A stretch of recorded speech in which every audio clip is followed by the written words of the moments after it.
حضرت یونس علی نبینا علیہ السلام نے ایک دن حضرت جبریل امین ملنے آئے تو جناب یونس علیہ السلام کہنے لگے اے جبریل، اللہ کے نیک بندوں میں جو اللہ کو اس وقت سب سے زیادہ پسند ہے نبیوں کے بعد ولیوں میں،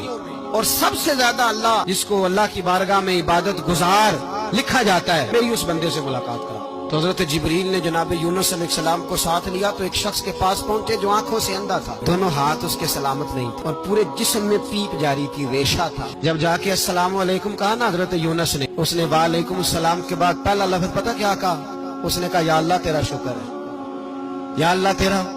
آپ بھی ادا کریں اللہ کا شکر، یا اللہ تیرا، اللہ تیرا شکر ہے۔ حضرت یونس علیہ السلام کہنے لگے تو شروع سے اس طرح کا ہے، نابینا بھی اور ہاتھوں سے معذور بھی اور سارا جسم شروع سے؟ تو بڑے ہی خوبصورت لفظ اس بیمار نے کہے، کہنے لگے نہیں حضور، میں بالکل ٹھیک ٹھاک تھا، جب تک میرے رب نے چاہا کہ یہ دنیا کو دیکھے تو تب تک اس نے مجھے آنکھیں دی،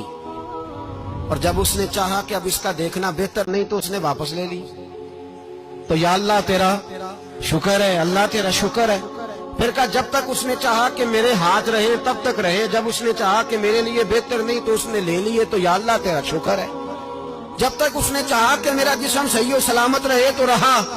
اور جب اس نے چاہا کہ میرے لیے بہتر نہیں تو مجھے بیمار کر دیا، تو یا اللہ تیرا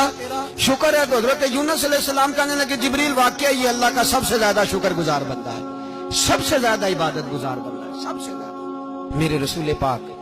علیہ السلام نے فرمایا جب میرا رب کسی کو بیمار کرتا ہے تو دو فرشتوں کو بھیجتا ہے، جاؤ میرے بندے کی تیمارداری کر کے آؤ۔ اللہ اکبر، خود رب بھیجتا ہے۔ میرے نبی پاک صلی اللہ علیہ وسلم نے فرمایا رب دو فرشتے بھیجتا ہے، فرماتا ہے پتہ کر کے آؤ میرے بندے کا اس کا کیا حال ہے، حالانکہ اللہ سارے جانتا ہے۔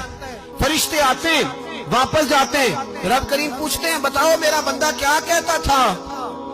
اللہ تجھے سارا ہی پتہ ہے پر ہم سے پوچھتے تو بتا دیتے ہیں، وہ یہ کہتا تھا کہ میں اپنی رب کی رضا پہ بڑا ہی راضی ہوں، وہ تیری حمد کر رہا تھا، تیری تعریف کر رہا تھا، تیرا شکر کر رہا تھا، تیرے لیے کلمات حمد بیان کر رہا تھا۔ تو میرے نبی پاک علیہ السلام فرماتے ہیں، اللہ فرشتوں سے فرماتا ہے سنو پھر اگر میں اپنے بندے کو اس بیماری میں شفا دوں گا تو اس تندرستی سے زیادہ اچھی تندرستی دوں گا جو پہلے اسے عطا کی ہوئی تھی،